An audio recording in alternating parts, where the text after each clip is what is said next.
Family is devastated after losing 8 children in the mass shooting on Sunday. And now family members are revealing the troubling circumstances they say led up to the murders. NBC6's Maya Alicia shares their story.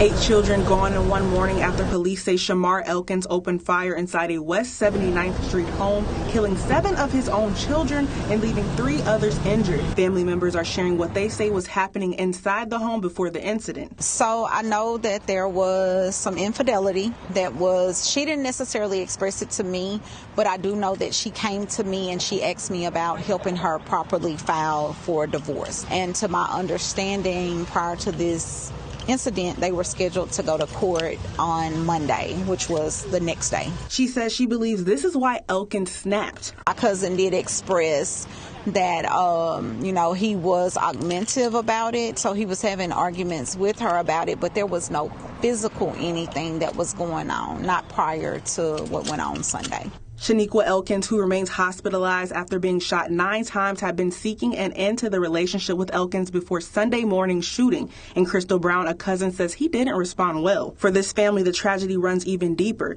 The victim's uncle says this is not the first time violence has affected the family. The 2 surviving sisters, Shaniqua Elkins and Keosha Pugh, previously dealt with their mother being shot. And it was actually the same month, probably like 20 years ago, a crossfire. And now they got to relive this same tragedy, 20 years ago with their kids. Brown says the sisters are still hospitalized and are responsive in talking. It's all so sad. Now, family members do say that Keosha Pugh, who is in the hospital, made a social media post apologizing to the kids, saying she is sorry she was unable to save them. She didn't stumble. She didn't slip. She jumped. A 12-year-old girl standing at a second-floor window in the dark, while the rest of Cedar Grove was still asleep, looking down at the ground below, looking back at whatever was happening in the rooms behind her, and she chose the fall. Think about that for a second. Not the jump itself, the calculation, because a child standing at a window, weighing whether the ground 2 floors below is safer than the room behind her, that is not an accident. That is not panic. That is a 12-year-old girl who understood exactly what was happening on the other side of that door and made a decision that no child should ever have to make. She jumped. She survived. She walked away with scratches. And the 8 children who didn't make it to that window? That's what we're here to talk about tonight. It was Sunday, April 19th, 2026. Just before 6 in the morning, a residential street in northwest Shreveport, Louisiana, called West 79th, the kind of block where people know each other by car, by face, by the sound of which house runs loud on which nights. A Sunday morning, a quiet street, children asleep in their beds. By the time the sun was fully up, police were standing across 4 separate crime scenes. 10 people had been shot. 8 of them were children. The youngest was 3 years old. The oldest was 11. And according to police, most of them were shot in their sleep. Shreveport's mayor called it maybe the worst tragedy this city has ever seen. The police chief said it was unlike anything most of his officers had encountered in their entire careers. Those aren't talking points. Those are 2 experienced men standing in front of cameras, searching for words that don't exist yet, because the man believed to be responsible wasn't a stranger, wasn't someone who broke in from outside. He was their father, and 14 days before he killed them, he called his mother's house and told his stepfather he was having dark thoughts. He said, and these are his exact words, "Some people don't come back from their demons." Then he hung up. So what happened in the 14 days between that phone call and 6 a.m. on April 19th? Who knew? Who was told? And why were 8 children still in their house when the sun came up? That is what this case is still trying to answer. And by the end of this video, you will understand exactly how a man like this reaches the point of no return while everyone around him is still waiting for a sign. Stay with me. This one matters. Welcome to Crime Motives, the channel where we go past the headline, past the press conference, and into the story that actually explains what happened and why. I'm glad you're here, but I want to be upfront with you. This episode is not a comfortable one. What happened in Shreveport on April 19th, 2026 is the deadliest mass shooting in Louisiana history, and the deadliest in the United States since January 2024. We're going to cover it with the full seriousness, and the full weight that 8 children deserve. If you're new here, hit that subscribe button right now and give this video a like. It costs you 2 seconds, and it is the fastest way to help this story reach more people. Before we go any further, drop a comment and tell me where you're watching from. Your city, your state, wherever you are right now. We read every single one. Now let's get into it. The first 911 call came in just before 6 a.m. on Sunday, April 19th, 2026. The caller was on the roof of a house on the 300 block of West 79th Street. She was not calling from inside. She was on the roof because inside was no longer safe, and she was telling the dispatcher that the suspect, a man she identified, was inside that house and had already shot someone. A few minutes later, the same caller was back on the line. The suspect had shot all 9 people inside the house. She and her children had escaped from the roof. They were in the backyard. Police arrived on scene at 6:01 a.m. Then a third call came in. This one from Harrison Street, 1 block over. A woman had been shot. She identified the shooter as the same man. She had used Siri to call 911 because she had been shot in the face and couldn't do it herself. That is the picture that Shreveport police were assembling in real time on a Sunday morning. 2 locations, 1 shooter, multiple victims, and the shooter already gone. What they found when they entered those homes was, by every account from every officer who walked through them, unlike anything they had seen before. Across the scenes on West 79th Street and Harrison Street, police confirmed 10 people had been shot. 8 of them were children. According to Shreveport police spokesperson Chris Braylon, many of the children appear to have been shot in their sleep. Most were shot in the head. He paused before he said it. He called it a disgusting and evil scene, not a phrase that police spokespeople use lightly. The 8 children had ages ranging from 3 to 11 years old, 3 boys and 5 girls. 7 of them were the children of the suspected gunman. 1 was his nephew. Let me say their names, because they deserve to be named. Jayla Elkins, 3 years old. Shayla Elkins, 5. Khedarrion Snow, 6. Kayla Pugh, 6. Braylon Snow, 5. Layla Pugh, 7. Markaydon Pugh, 10.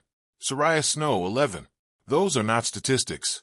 Those are 8 children who went to sleep on Saturday night and never woke up, in a house where the person who was supposed to keep them safe was the person who killed them. 2 adult women were also shot. The first, at the West 79th Street home, was Shaniqua Pugh, Elkins' wife. The second, at Harrison Street, was Christina Snow, his ex-wife. She had been shot 9 times, including in the face. She used Siri to call 911. She survived. Elkins had also taken her 3 children from that house before police arrived. When officers located his vehicle at 6:40 a.m., no children were inside it. The 12-year-old girl who jumped from the roof, Elkins' own daughter, walked away with scratches. A police chief later confirmed that both a child and an adult had jumped from that roof, and that both survived. They are alive because they made the calculation that a 2-story fall was safer than staying in that house. After the shootings, Elkins did not wait. He carjacked a vehicle at gunpoint near the corner of West 79th and Linwood and drove. Shreveport patrol officers pursued him across the parish line into Bossier City. The chase ended at 6:29 a.m. when officers discharged their weapons and Elkins was shot. He was pronounced dead on the scene just after 7 a.m. A firearm was recovered at the scene. No officers were injured. Corporal Chris Braylon confirmed that Elkins was the only person who fired a weapon across any of those locations. 1 man for crime scenes. 8 children dead. 2 women shot. One morning, Shreveport Mayor Tom Arsenault stood in front of cameras and said, "It's a terrible morning in Shreveport." He called it maybe the worst tragic situation the city had ever seen. Police Chief Wayne Smith stood beside him and said the scene was unlike anything most of his officers had ever encountered. And later, the next day, when more had become known, Smith added this: "The chances are good that this was not the first time." Meaning domestic violence in that household did not begin on April 19th. It had a history. It had a before. The 8 children's deaths more than doubled the total number of homicides in Shreveport and Caddo Parish for the entire year of 2026. This is the deadliest mass shooting in Louisiana history. Let that land for a moment. And it happened on a Sunday morning, on a street where a neighbor named Freddie Montgomery had walked past the day before, seen Shamar Elkins sitting on his front porch, watched the children playing in the yard, and waved. The two men waved at each other. Montgomery went home. He woke up Sunday morning, opened his curtains, and saw police entering the house across the street. He asked an officer, "Is it bad?" "Yes." "Fatalities?" "Multiple." "Children?" "Multiple." He said he just stood there. There was nothing else to do. Shamar Elkins was 31 years old, born December 7th, 1994. He was not a phantom who arrived from nowhere. He was embedded in Cedar Grove, connected to those homes, known to everyone on that street. He worked at UPS.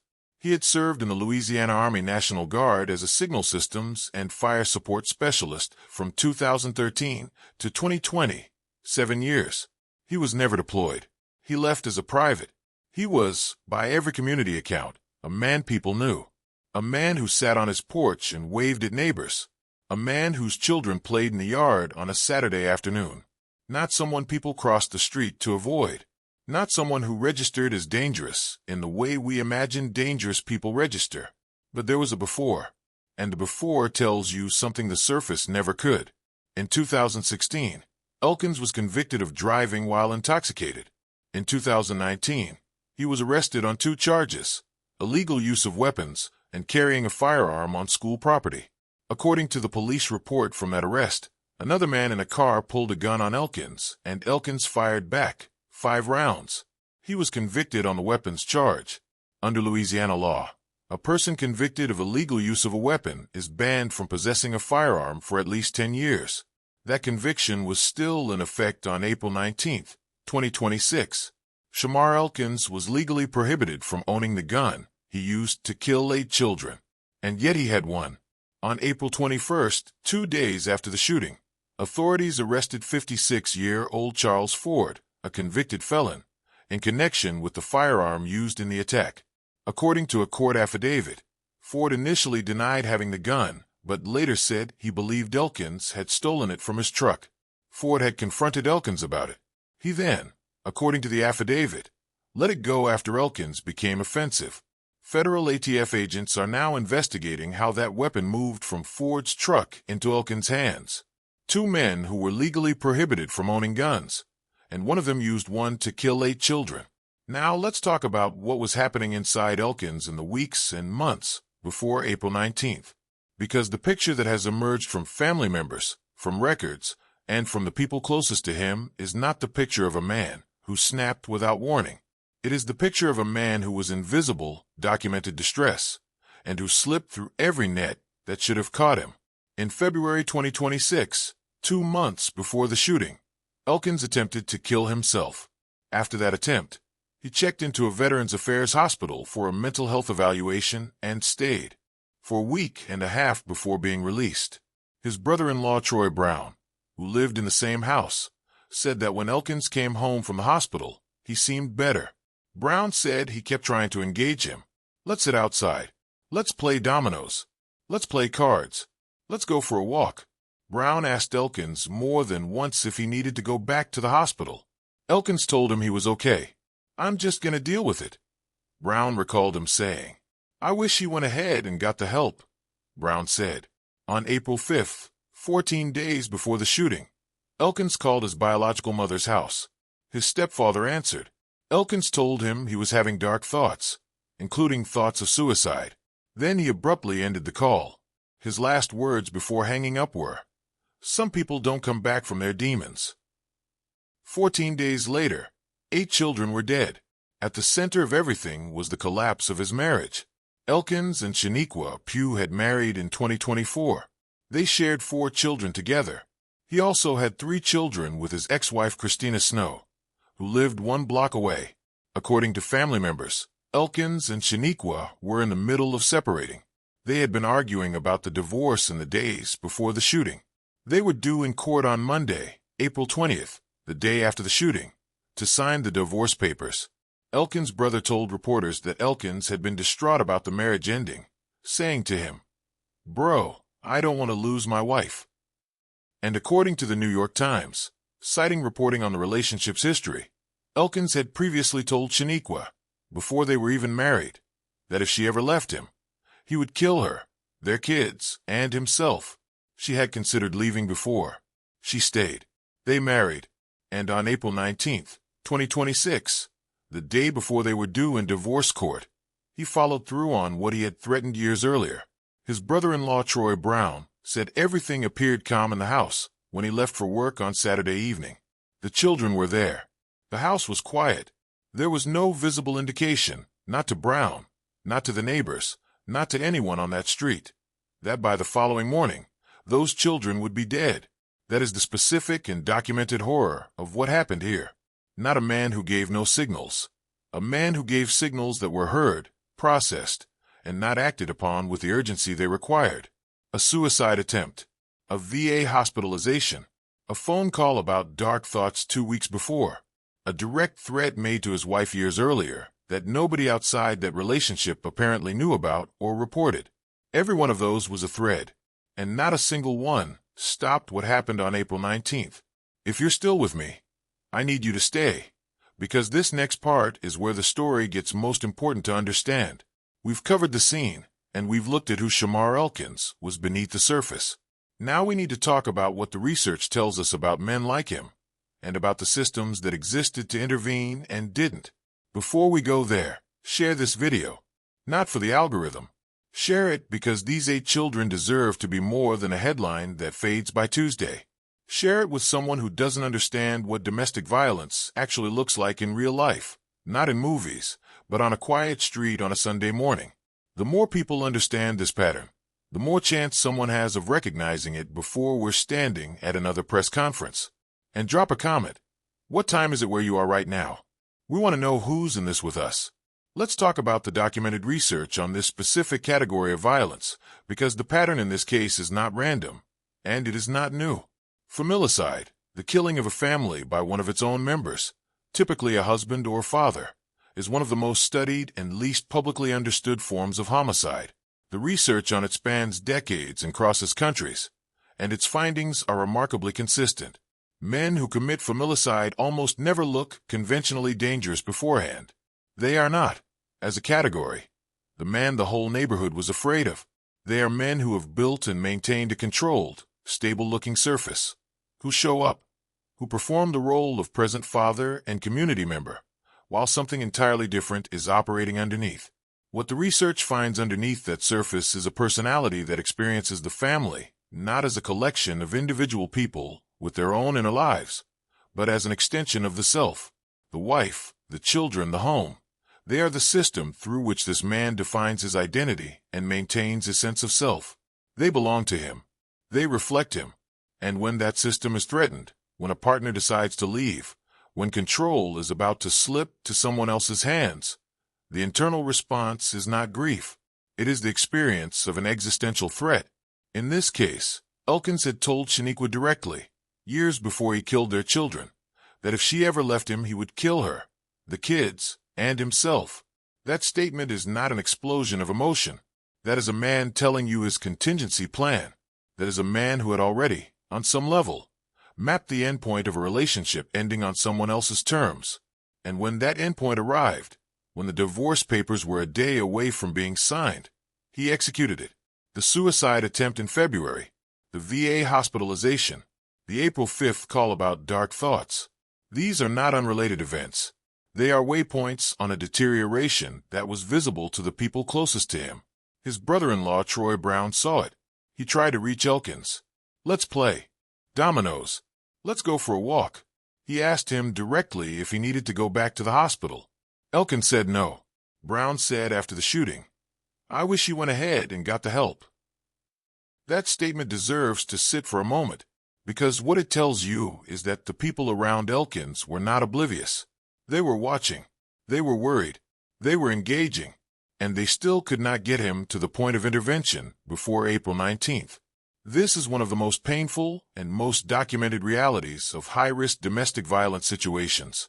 The people closest to the danger are often the ones trying hardest to manage it through personal relationship, through presence, through conversation, through loyalty, because they don't have access to a system capable of doing something structural with what they're sensing.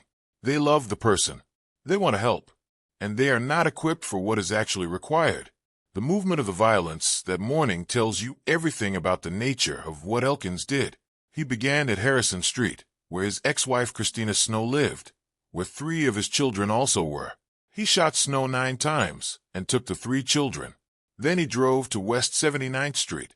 Then he killed 8 children. Then he carjacked a vehicle and drove until police stopped him. That is not a man who lost control. That is a man executing a sequence. Every step was a choice. Every threshold was crossed deliberately. The research on familicide is clear on this distinction, and it matters because it tells you that what happened in those homes was not an explosion. It was a plan. Police Chief Wayne Smith said it plainly the day after. The chances are good that this was not the first time. Meaning the violence in that household had a history before April 19th. Meaning there were likely incidents, smaller, survivable, private, that preceded what ultimately happened. That is the documented escalation pattern in highly lethality domestic violence. It does not begin at the worst thing. It builds toward it. Now let's talk about the systems that existed and what they did and didn't do with what they had. Elkins attempted suicide in February 2026. He was hospitalized at the VA for a week and a half. He was released. There's no public record of what follow-up care was arranged, what check-in protocols were in place, or what the VA's assessment was when they discharged him. A man with a documented mental health crisis, a prior weapons conviction, a deteriorating marriage, and a history of threatening to kill his family, was released and left to manage his own recovery. On April 5th, he called his stepfather and said he was having dark thoughts. He said some people don't come back from their demons. Then he hung up. There's no public record of what happened with that call, whether his family reported it to anyone, whether it reached anyone with the authority or training to intervene, whether the VA was informed, whether local crisis services were contacted. We don't know. What we know is that 14 days later, 8 children were dead. Shreveport police said they were not aware of prior domestic violence issues at that address. No prior domestic disturbance calls to those locations have been publicly reported. No restraining orders have surfaced, which means that either the violence in that household was not visible to the system, or it was visible and not reported, or it was reported in ways that didn't produce a file. All 3 of those possibilities represent a failure, not of any single person, but of the infrastructure designed to catch exactly this situation. Here is the institutional context that makes this worse. In March 2026, 1 month before the shooting, the Shreveport City Council voted to withdraw from a partnership with the Caddo Parish Sheriff's Office to operate a domestic violence resource center at a new police substation. 1 month before 8 children were killed in the deadliest domestic violence incident in Louisiana history, the city voted to defund a domestic violence resource center. Shreveport's mayor has since said his office is working to support a comprehensive domestic violence center. That work is now happening in the aftermath of something it might have helped prevent. Louisiana carries one of the highest domestic violence fatality rates in the country. Shreveport is a city of about 180,000 people, and according to a city councilman, more than 30% of the murders in that city are labeled as domestic in nature. That is not a statistic that appeared after April 19th. That number existed before. It existed when the council voted to withdraw from the Domestic Violence Resource Partnership. It existed when Elkins was discharged from the VA. It existed when he made that April 5th phone call. The gun is its own chapter in the failure of systems. Elkins was legally prohibited from owning a firearm because of his 2019 weapons conviction. Charles Ford, the man whose gun Elkins is believed to have used, was also a convicted felon, legally prohibited from owning a firearm. 2 people who should not have had access to weapons. 1 weapon. 8 dead children. Federal ATF agents are now investigating how that gun moved between them. But the answer, at its core, is already clear. The system that is supposed to prevent prohibited people from accessing firearms failed at every point in this chain. There is a question that hangs over all of this that I don't think any official report will fully answer, but that this community and this country deserves to sit with. A man tried to kill himself in February. He was hospitalized. He was released. He made a phone call on April 5th about dark thoughts and demons. And 14 days later, The people he was most dangerous to, his children, his wife, his ex-wife, were still in proximity to him, with no protection in place, on the day before he was supposed to go to divorce court. That is not a question about what Shamar Elkins decided to do. That decision was his. That is a question about what happens when a system sees the warning signs and doesn't have the tools, the resources, or the authority to act on them before the worst-case scenario arrives. That question deserves a plain, honest answer. And right now, 8 families are waiting for it. I want to slow down for a second and ask you something directly. Have you ever known someone who was giving off warning signs and felt powerless to do anything about it? Not because you didn't care, but because you didn't know what to do, or where to go, or whether anyone would take it seriously. If that's you, drop a comment. Just one word. You're not alone in that experience. And this case, more than almost any I've covered, is the one that makes me want to say that out loud. Now, let's talk about the people who are still living through this. The 12-year-old girl who jumped from the roof is Elkins' daughter. She was inside the house when her father was inside the house. She made it to the roof. She jumped. She survived with scratches.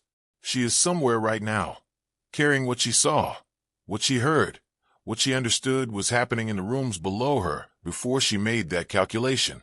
Trauma at that level, in a child, involving the violent deaths of her siblings and cousins at the hands of her own father, does not resolve. It does not fade with time in the way that ordinary grief fades. It restructures. It changes the architecture of how a person experiences safety, trust, relationships, the world. What she needs right now is sustained, expert, trauma-informed care from people who understand childhood traumatic stress at this scale. Whether she is receiving that, whether it has been arranged, funded, and connected to whoever is now caring for her, is publicly unknown as of this recording. It should not be unknown. It should be the first answered question after the investigation concludes. Christina Snow, Elkins' ex-wife, was shot 9 times, including in the face. She used Siri to call 911 because she could not physically dial. She survived. Her 3 children, who Elkins took from her home during the attack, were later located safe. They were not among the dead. She is alive. And she is now living in a world where the man who shot her 9 times also killed 7 of her children's siblings. The recovery she faces, physical, psychological, as a mother trying to help her children survive what happened to their family, is a recovery that will take years and will need sustained support that the news cycle will not stick around long enough to provide. Shaniqua Pugh, Elkins' wife, was critically wounded. She was due in court with Elkins the following day to sign divorce papers. The separation she had been trying to reach, the exit she had been building toward, was 1 day away. And on the morning before that court date, her husband acted on the threat he had made to her years earlier. She survived. What survival looks like for her, physically, psychologically, as a mother who lost 4 of her children, is a question no verdict, no investigation, no official closure will answer. She will carry this for the rest of her life. Now let's say the names again, because the names are the thing. Jayla Elkins, 3 years old. Shayla Elkins, 5 years old. Braylon Snow, 5 years old. Khedarrion Snow, 6 years old. Kayla Pugh, 6 years old. Layla Pugh, 7 years old. Markaydon Pugh, 10 years old. Sariahh Snow, 11 years old. 3 years old to 11 years old. Shot in their sleep, in a house where they were supposed to be safe, by the person who was supposed to be the reason they were safe. There are things those 8 children were going to do that the world will now never see. Things they were good at, things they were afraid of, things they were going to figure out about themselves as they grew. Jayla was 3. She had barely started. Sariahh was 11. She was just beginning to understand who she was. Every one of them had an entire life in front of them on the night of Saturday, April 18th, 2026. The coroner ordered autopsies for all 8. The Caddo Parish Schools superintendent called on the community to take care of its children and families. A city council member stood at a press conference and read their names one by one. He paused before he started. He said, "Today we pause to honor the lives that were lost and families forever changed." That pause before he said the names, that is the only honest response. Because there are no words that are adequate. They're just names. And those names need to be said, and set again, and not allowed to be replaced by a number. On the legal dimension, Elkins is deceased. There will be no trial, no courtroom, no moment where a verdict is read aloud and the families hear the legal accounting of what was taken from them. What remains is the investigation of the gun. Charles Ford has been arrested, federal agents are involved, and the question of how a prohibited person accessed that weapon is working its way through the system. The Louisiana State Police investigation into the Bossier Parish confrontation runs on its own parallel track, and whatever civil or systemic accountability emerges from the decisions made and not made in the weeks before April 19th will depend on whether anyone is willing to ask the hard questions loudly enough to force answers. I want to come back to where we started.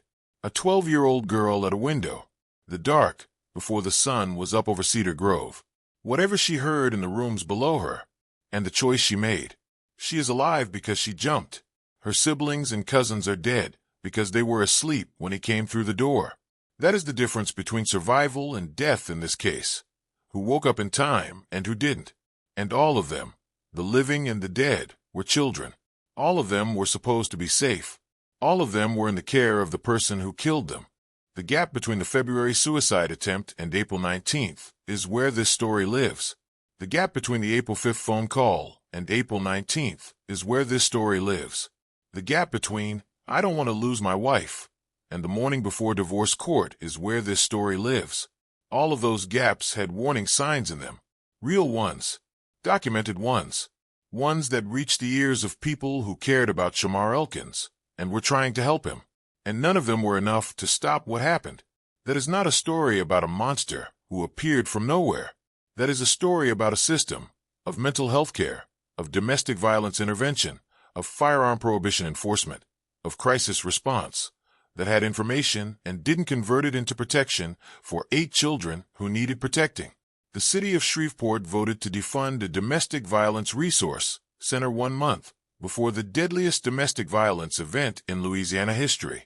That fact should not be allowed to fade quietly into a footnote. If you or someone you know is in a domestic violence situation right now, the National Domestic Violence Hotline is 1-800-799-7233. Available 24 hours a day, 7 days a week. You don't need proof. You don't need to have all the answers. You just need to make the call.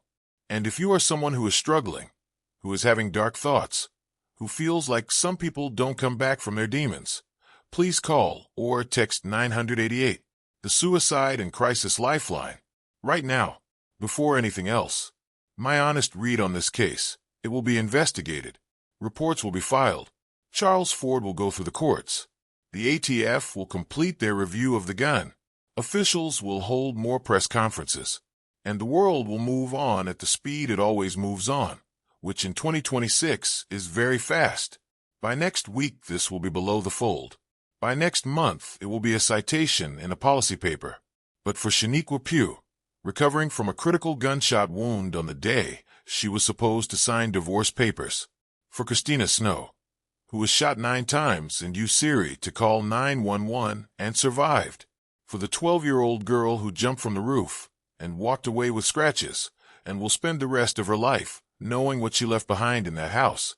And for the families of Jayla, Shayla, Braylon, Khedarrion, Kayla, Layla, Markaydon, and Sariahh, it does not move on. It is the thing that happened and will not stop happening. It is there every morning and every night, and every time something small reminds them of what used to be there. What those people deserve is not a 48-hour news cycle and a footnote. They deserve the questions that came out of this case to be asked loudly and answered publicly.